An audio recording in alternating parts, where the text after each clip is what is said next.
సంగీత సాహిత్య స్వరసంగమ దృశ్య కావ్యానికి స్వాగతం. నా పేరు Dhananjay. What is meant by life? జీవితం అంటే ఏంటి అని ఎవరినైనా ప్రశ్న అడిగినప్పుడు ఒక్కొక్కరు ఒక్కొక్క రకమైనటువంటి సమాధానం ఇస్తారు. ఇక్కడ లైఫ్ థియరీ గురించి ఎక్స్ప్లెయిన్ చేస్తున్నాడు కిట్టు విసాప్రగడ. హనీమూన్ ఎక్స్ప్రెస్ ఈ మూవీ నుంచి థర్డ్ సింగిల్ ఒకటి రిలీజ్ అయింది. అదేంటంటే బ్రేకప్ అయినటువంటి వ్యక్తి భావోద్వేగాలని కంట్రోల్ చేసుకోలేని పరిస్థితిలో బర్స్ట్ అయ్యి ఏడిస్తే తనని ఓదారుస్తూ లైఫ్ ఇలా ఉంటుంది, నువ్వు ఇలా ఉండాలి, ఇలా ఉండకూడదు అన్నట్టుగా లైఫ్ థియరీని ఎక్స్ప్లెయిన్ చేసే సాంగ్ ఇది. దాని గురించి మాట్లాడుకుందాం. ముందుగా సాహిత్యం గురించి మాట్లాడుకుందాం. ఈ సాహిత్యాన్ని కిట్టు విసాప్రగడ రాశాడు. పాట స్టార్టింగ్లోన ఉంటుంది ఒక line, who said boys don't cry, నాడు దేవదాసు, నిన్న మొన్న అర్జున్ రెడ్డి, ఈరోజు నేను. హార్ట్ బ్రేకప్ అయిన బాయ్స్ ఎంతమంది అనే క్వశ్చన్ చేస్తూ పాట స్టార్ట్ అవుతుందన్నమాట. అంటే ఇక్కడ హీరోకి బ్రేకప్, ఈ అబ్బాయి కూడా ఏదో సంథింగ్ బాధపడుతూ ఉంటే అలా బాధపడే విషయం కాదు, జీవితం అంటే చాలా వస్తూ ఉంటాయి, వాటిని లైట్గా తీసుకోవాలి, టేక్ ఇట్ ఈజీ పాలసీతో నడవాలి అన్నట్టుగా ఇక్కడ రచయిత ఒక మోటివేషనల్ లైన్స్ పల్లవిలో చెప్పారు. అవేంటో చూద్దాం. క్యూటుగా స్వీటుగా స్మైలీలా, సన్నగా నవ్వరా మెరుపులాగా, ఎప్పుడు ఉండదే ఓలాగా, జీవితం మందిగా టూకీగా చెప్పాలంటే జీవితం ఎప్పుడు ఒకేలాగా ఉండదు. కష్టాలు వస్తూ ఉంటాయి, అవి పోతూ ఉంటాయి, పాసింగ్ క్లౌడ్స్ అలాగా. సో సూర్యుడు ఉంటాడు, మళ్ళీ సాయంత్రానికి పోతాడు, మళ్ళీ పొద్దున్నే వస్తాడు, ఇదే సైకిల్. కాబట్టి కష్టాలను కూడా లైట్గా తీసుకోండి అనేటువంటి విషయాన్ని పల్లవిలో చెప్తున్నాడు. 1000 వోల్ట్ బల్బు లాంటి ఫేసురా, ఫ్యూజు పోయినట్టు పెట్టమాకురా. 1000 వోల్ట్ బల్బు ఎంత ప్రకాశవంతంగా వెలుగుతుందో మన ఫేస్ కూడా అంతే ప్రకాశవంతంగా ఉంటుంది ఎప్పుడు నవ్వితే. అలా చక్కగా 1000 వోల్ట్ బల్బు లాంటి మన ఫేస్లో ఎప్పుడు చిరునవ్వు ఉంటే కనుక ఆ ఫేస్లో గ్లో ఉంటుంది, చక్కగా ఉంటుంది. అలా కాకుండా ఫ్యూజ్ పోయినట్టుగా ఫేస్ పెట్టద్దు అని చెప్తున్నాడు. ఈ సృష్టిలో ఉన్నటువంటి అన్ని జీవులకి మనిషికి మధ్య ఉన్న తేడాల్లో చాలా ముఖ్యమైనది ఏంటంటే చిరునవ్వు, స్మైల్. మిగతా వాటికి లేనిది మనిషికి మాత్రమే ఉన్నటువంటి అతి ముఖ్యమైనటువంటి తేడా స్మైల్. ఆ చిరునవ్వుతో మనిషి ఎలా ఉన్నా సరే అందం వస్తుంది. ఆ అందాన్ని ఎలా పోల్చుంటే 1000 వోల్ట్ లాంటి బల్బ్ అనమాట.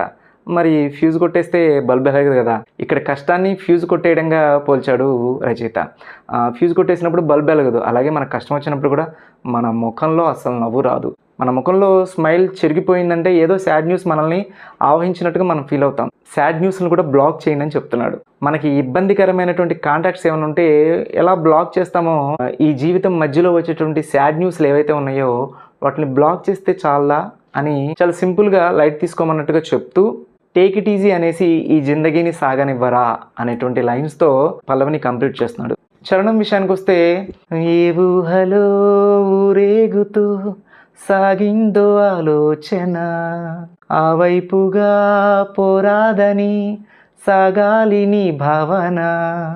ఈ లైన్స్ వినగానే నాకు ఒక డైలాగ్ గుర్తొచ్చింది. అదేంటంటే శుభలగ్నం సినిమాలో రోజా క్యారెక్టర్తో ఒక డైలాగ్ ఉంటుంది. అదేంటంటే కళ్ళు వెళ్ళిన చోటుకల్లా మనసు వెళ్ళకూడదు, మనసు వెళ్ళిన చోటుకల్లా మనిషి వెళ్ళకూడదు, వెళ్తే కొంచెం ఇబ్బందులు ఎదురవుతాయి అన్నట్టుగా ఆ కథానుసారం ఆ క్యారెక్టర్ని బట్టి మనం అర్థం చేసుకోవాలి. సేమ్ ఇక్కడ కూడా రకరకాల ఊహలతో ఆలోచనలతో పరిగెత్తే ఈ మనసు ఎటువైపు వెళ్తుందో నువ్వు గమనించుకుంటూ ఉండాలి. కరెక్ట్ వైపు వెళ్తుందా, అది కరెక్టా కాదా అని.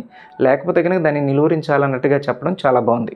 అట్లాగే చిన్నదో పెద్దదో తెలుసుకో, చెంత చేరిన బాధ ఏమిటో. ఏదైతే ఉందో ఆ బాధ నీ చెంత చేరింది, అది చిన్నదా పెద్దదా, ఆ కష్టం తీవ్రతని నువ్వు క్యాలిక్యులేట్ చేసుకో అన్నట్టుగా సజెషన్ ఇస్తున్నట్టుగా అనిపించింది. బ్యాక్ డోర్ని తీసేసి నీ బాధలన్నింటిని బయటికి తోసేసేయి, అప్పుడు నీ వేదన తగ్గిపోతుంది. అలా చాలించుకో నీ వేదన బాధ అని అర్థం వచ్చేలాగా మొదటి చరణం కంప్లీట్ చేశారు. తర్వాత రెండో చరణానికి వస్తే, కష్టాలకి కన్నీళ్ళకి వారంటీ లేదే మరి, సైలెంట్గా కొన్నాళ్ళకి మీమ్సల్లే మారేనవి. గ్రహణం పట్టినప్పుడు సూర్యచంద్రులు కొంతకాలం కనిపించకుండా పోతారు, అంత మాత్రాన వాళ్ళ ప్రకాశం ఏమీ పోదు. ఆ గ్రహణం వీడిన తర్వాత మళ్ళీ వాళ్ళు సెటరేట్ అవుతారు, మళ్ళీ యథాస్థితికి వచ్చేస్తారు. సేమ్ అట్లాగే మన జీవితంలో చాలా కష్టాలు వస్తూ ఉంటాయి, పోతూ ఉంటాయి. వాటి గురించి హర్రీ బర్రీ అయిపోయి నాకే రావాలి ఈ కష్టాలు అనిపిస్తుంది, అది సహజం. సపోజ్ హాస్పిటల్కి వెళ్ళే పరిస్థితి వచ్చింది అనుకోండి, బయట ప్రపంచం అంతా హ్యాపీగా తిరుగుతున్నట్టు ఉంటారు, కానీ హాస్పిటల్లో మనమే ఉంటాం. ఈ ప్రపంచం అంతా ఇదే రోగులమయ్యం అన్నట్టుగా అనిపిస్తుంది.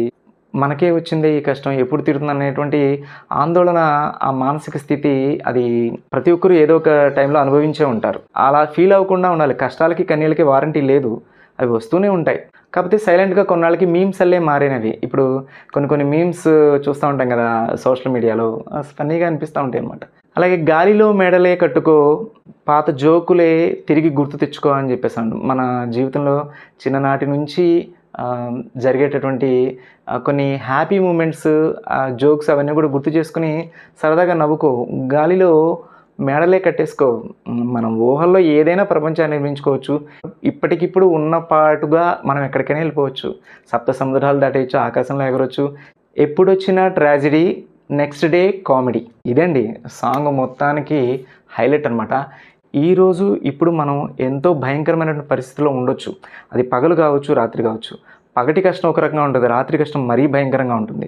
ఆ టైంలో మనం అనుభవించినటువంటి మానసిక వేదన, ఎదుర్కొన్నటువంటి ప్రతికూలతలు అవన్నీ కూడా ఆ టైంకి కన్నీళ్ళు తెప్పించవచ్చు. కానీ కొంతకాలం తర్వాత ఆ ప్రాబ్లం సాల్వ్ అయిన తర్వాత అదే ప్రాబ్లమ్ని, అదే కష్టాన్ని మనం ఇంకొకరికి ఎక్స్ప్లెయిన్ చేసేటప్పుడు మనం నవ్వుతా చెప్తాం. అసలు బాబోయ్ అప్పుడైతే మాత్రం, ఇప్పుడు ఇలా నవ్వుతా చెప్తున్నాను కానీ అప్పుడు మాత్రం చచ్చిపోయాం. అసలు ఎక్కడికి వెళ్ళాలో అర్థం కాలే, ఏం చేయాలో అర్థం కాలే. అసలమ్మో ఆ పరిస్థితి పగాడికి కూడా రాకూడదు అన్నటువంటి దండం పెడతాం. అప్పుడు జరిగినటువంటి సిచ్యువేషన్ని ఇప్పుడు కామెడీగా మనమే ఎక్స్ప్లెయిన్ చేస్తాం ఇంకొకరికి. ఎప్పుడు వచ్చినా సరే ట్రాజడీ, ఆ నెక్స్ట్ డే అది మాత్రం కామెడీ అయిపోతుంది. ఇది ఈ లైఫ్ సీక్రెట్ ఇది అనేటువంటి లైన్తో టోటల్గా లైఫ్ థియరీని చాలా టూకీగా, సింపుల్గా ప్రజెంట్ ట్రెండ్కి అర్థమయ్యేలాగా ఎక్స్ప్లెయిన్ చేసేసాడు కిట్టు విశ్వప్రగడ.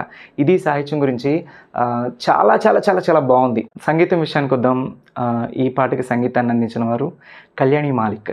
కళ్యాణి మాలిక్ అనగానే తన డెబ్యూ మూవీ అయితే నుంచి చిటపట చినుకులు అరచేతుల్లో ముత్యాలైతే అయితే ఈ పాట ఏదైతే ఉందో, పాట వచ్చి ఎన్ని సంవత్సరాలైనా సరే చాలా ఫ్రెష్గా అనిపిస్తుంది.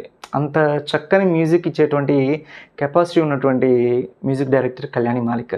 ఒక్కొక్క మ్యూజిక్ డైరెక్టర్కి ఒక్కొక్క స్టైల్ ఆఫ్ ఇన్స్ట్రుమెంటైజేషన్ ఉంటుంది. అలాగే కళ్యాణి మాలిక్ కూడా తన స్టైల్ ఆఫ్ మేకింగ్ ఇన్స్ట్రుమెంటైజేషన్ చాలా బాగుంటుంది. ఊహలు గుసగుసలాడే మూవీ.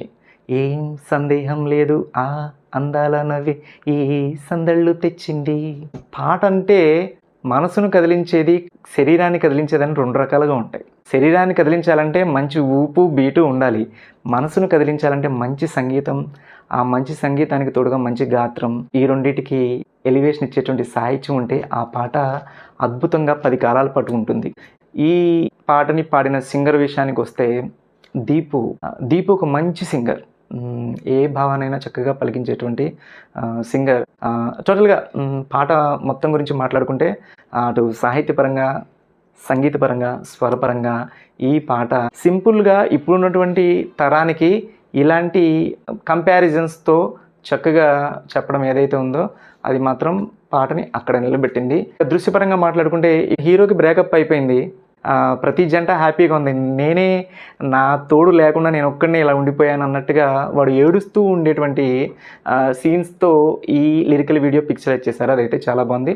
ఇది మాత్రం ఒక లైఫ్ థియరీని ఎక్స్ప్లెయిన్ చేసేటువంటి ఈ ప్రజెంట్ ట్రెండ్కి తగినటువంటి చక్కని మోటివేషనల్ సాంగ్. చాలా చాలా బాగుంది. మరి జీవితం అంటే ఏంటో మీ ఒపీనియన్ కూడా ఇక్కడ కామెంట్ సెక్షన్లో తెలియజేయండి. జస్ట్ సరదాగా ఇది ఈ పాట గురించి నా ఫీలింగ్స్ మీతో షేర్ చేసుకున్నందుకు చాలా హ్యాపీగా ఫీల్ అవుతూ మళ్ళీ మరొకసారి మరొక పాటతో కలుసుకుందాం. అప్పటి వరకు సర్వేజన సుఖినో భవంతు. జై హింద్.